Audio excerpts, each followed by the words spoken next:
Hello everyone and welcome back. तो हमने पिछली क्लास में बैलेंसिंग के कंसेप्ट को समझा था।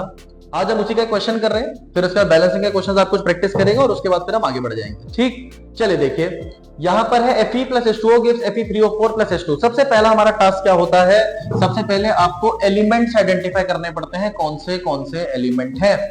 ठीक, अब यहां पर जब हम देखेंगे तो हमारे मेरे हिसाब से यहाँ पर जो एलिमेंट्स हैं वो यहाँ पर है, कितने एलिमेंट्स आपको दिख रहे हैं। देखिए सबसे पहला आपको कौन दिख रहा होगा, Fe।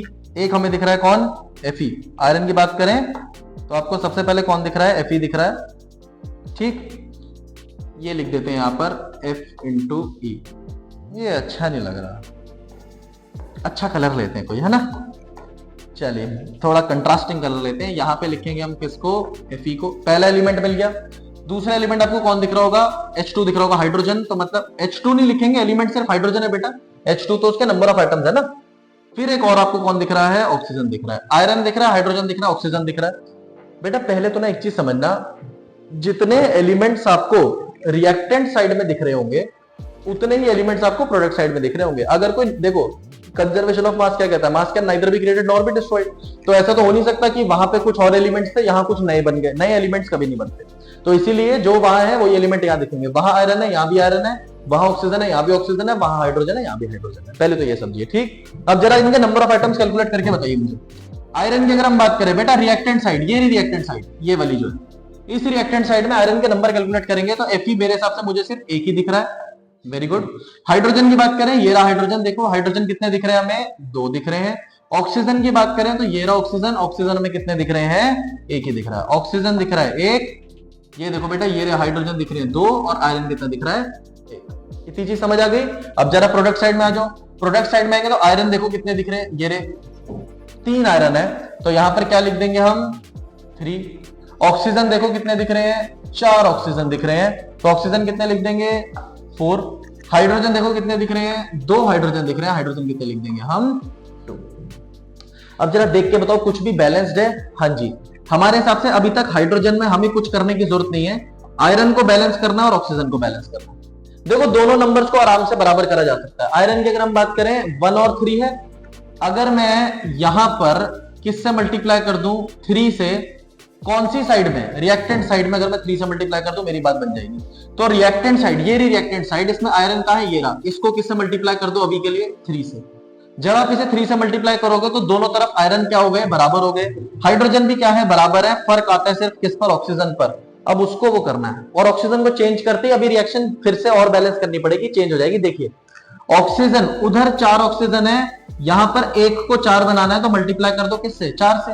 कौन सी तरफ करा, रिएक्टेंट साइड, ऑक्सीजन को 4 से मल्टीप्लाई करो। रिएक्टेंट साइड में ऑक्सीजन का है, ये रही। अब बेटा ऑक्सीजन को 4 से मल्टीप्लाई करेंगे तो अकेले ऑक्सीजन को नहीं करेंगे, पूरे किसको करना पड़ेगा, H2O को। ये चीज आपको समझनी है, यही मैं समझा रहा हूं बार बार, आपको पूरे H2O को करना पड़ेगा, अकेले ऑक्सीजन को नहीं कर सकते। अब उसी के लिए जब हम देखेंगे तो यहां पर आपका जो कंसेप्ट बनेगा वो ये बनेगा, ये था तुम्हारा H2O, और इस H2O को पूरे को मल्टीप्लाई कर दो कितने से, 4 से। बट अब इससे दिक्कत क्या होगी, ऑक्सीजन तो 4 हो गए, बिल्कुल ठीक बात है, बट हाइड्रोजन कितने हो गए, 4 2 8। हाइड्रोजन रिएक्टेंट साइड में कितने हो चुके हैं, 8 हो चुके हैं। तो अब ये 2 जो है ये गड़बड़ है, इसकी जगह यहां पर क्या आ गया है, यहां पर आ गया 8, फिर से अनबैलेंस होगी। तो अब भागो प्रोडक्ट साइड, 2 को 8 बना सकते हैं, हाँ जी सर बना सकते हैं, हम तो बहुत अच्छे हैं पढ़ने में। कैसे बनाओगे, कहोगे सर 4 से मल्टीप्लाई कर दो। तो प्रोडक्ट साइड में जहां पर हाइड्रोजन है वहां 4 से मल्टीप्लाई करिए। प्रोडक्ट साइड में हाइड्रोजन ये रहा, यहां पर किससे मल्टीप्लाई कर दो, 4 से, हो गई बैलेंस। अब ये 8 8 3 3 4 4, चेक कैसे करें, चेक करो। आयरन देखो कितने हैं, 3 आयरन, यहां देखो कितने हैं, 3 iron, well and good. Hydrogen गिनो, 4 2 8, हाइड्रोजन कितने हो गए, 8, यहां गिनो 4 2 8, हाइड्रोजन कितने हैं, 8, बैलेंस्ड, वेरी गुड। ऑक्सीजन गिनो, ये रे बेटा 4 ऑक्सीजन, यहां गिनो कितने ऑक्सीजन है, 4 ऑक्सीजन। इक्वेशन क्या हो गई, बैलेंस। टोटल मास निकालना है, रिएक्टेंट और प्रोडक्ट साइड का क्या आ जाएगा, सेम आ जाएगा। इस तरीके से बेटा रिएक्शंस बैलेंस करनी है, यही आपको समझा रहे हैं हम। रिएक्शन बैलेंस करना बहुत सिंपल है 10th क्लास में। कुछ रिएक्शंस आप ऐसी पढ़ोगे जो थोड़ी टफ होंगी, वो आपको हायर क्लासेस में देखने को मिलेगी। 10th में जितनी भी रिएक्शंस है वो आप मेरे हिसाब से 90% चांसेस हैं कि आप उनको आराम से सॉल्व कर लोगे। कुछ रिएक्शन है जिसमें आपको थोड़ी बहुत दिक्कत आ सकती है, बट आप बैलेंस सारी कर लोगे। ये रिएक्शन वही है जो हमने अभी बैलेंस करी। अब हम अगर आगे बढ़े तो देखिए कुछ रिएक्शन मैंने आपके लिए रखी है, इनको आप खुद सॉल्व करिएगा। Magnesium hydroxide plus hydrochloric acid plus magnesium chloride plus water. अब देखो, जो बेटा मैंने आपको बताया था ना कि वैलेंसी बड़ी इंपॉर्टेंट है, ये देखो उसका जीता जाता एग्जांपल। सीबीएसई क्या करेगा, सीबीएसई रिएक्शन को डायरेक्टली नहीं पूछेगा, वो उसको वर्ड में लिख के देगा, वर्ड रिएक्शन, ये वर्ड रिएक्शन है, वो ऐसे वर्ड रिएक्शंस लिख के देगा और फिर तुमसे कहेगा इसे सॉल्व करो। अब तुम्हारा पहला टास्क क्या है, तुम अगर फॉर्मूले गलत लिख दोगे तो करते रहना, बैलेंस हो जाएगी तो मुझे भी बता देना, मैं तालियां मार दूंगा तुम्हारे लिए।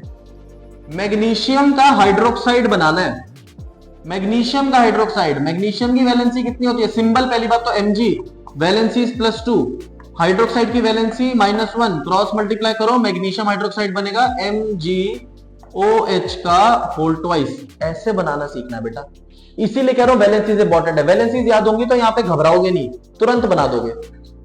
हाइड्रोक्लोरिक एसिड, हाइड्रोजन और क्लोरीन, हाइड्रोजन +1 क्लोरीन -1। वैसे HCl में कोवलेंट बॉन्डिंग दूसरी बॉन्डिंग होती है, बट स्टिल यहां पर आप लिख लो HCl, तो सबको पता है HCl।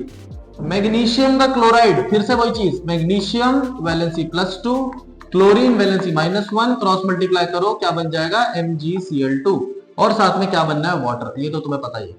अब जब तुम ये लिख लोगे उसके बाद ही तो बैलेंस कर पाओगे। तो पहला टास्क क्या है, सही क्वेश्चन लिखना। जब सही क्वेश्चन लिख लोगे तो उसको बैलेंस भी सही तरीके से कर पाओगे। इसी तरीके से ये वाली रिएक्शन, ग्लूकोज का फॉर्मूला आपने छोटी क्लासों में पढ़ रखा है, नहीं पता तो बता देता हूं, ये होता है C6H12O6। इसको रिएक्ट करा रहे हैं ऑक्सीजन के साथ, बनेगा CO2, साथ में वाटर और साथ में हीट और लाइट होती है। इस चीज को एक बार देख लेना, रिएक्शन बैलेंस ना हो, जिस रिएक्शन में दिक्कत है आप मेरे से पूछ सकते हैं। अब एक और चीज, do you know we can make a chemical reaction more illustrative and informative just by writing the physical state of substance, conditions and release of energy।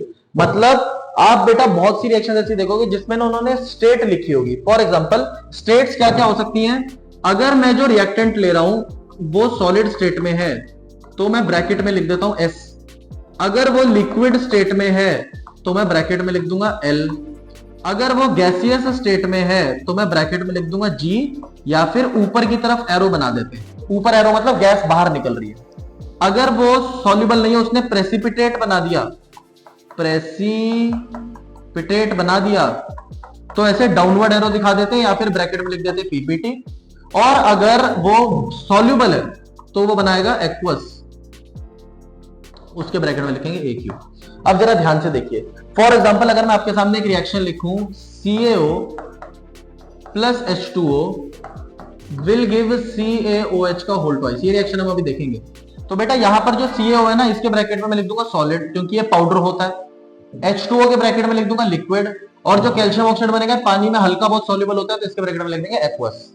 तो ये चीजें लिखकर आप स्टेट्स भी बता सकते हो और रिएक्शन को और अच्छा दिखा सकते हो कि अच्छी लग रही है, वो चीज है। तो कैसे लिखेंगे ध्यान से समझना बेटा। एक यहाँ पे डिफरेंस समझ लो बिटवीन लिक्विड एंड एक्वस।